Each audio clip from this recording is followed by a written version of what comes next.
Here we're presenting you Pinot Noir Gray from the Leyda Valley, specifically from Las Terrazas vineyard, or the terraces. This wine comes from the second terrace of our Leyda vineyard, just facing the Pacific Ocean, only 7 kilometers to the coast.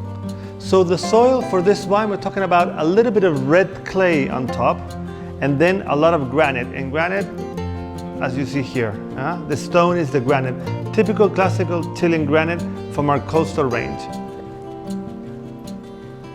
When we see the aromas, we can see a lot of red fruit like raspberry, cherries, very nice acidity in this wine, a lot of texture.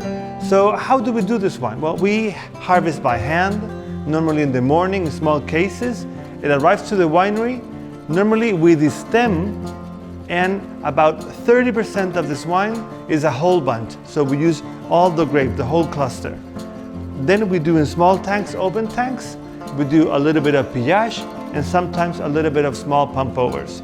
Normally about a week, a little bit before, 5 to 7 days, we do a pre-maceration, cold maceration, because we bring the grapes quite cold, and then we start to ferment.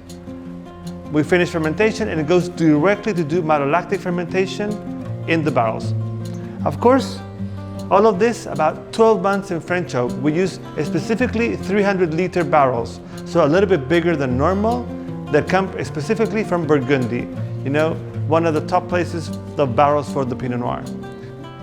With all this, we're talking about a wine with complexity, with a nice palate, you know, a nice tension, good tannins. So what kind of food? Maybe one of the classics, duck. But this means different meats, red meats, also some salad, nice cheese, hard cheese, or again, by its own.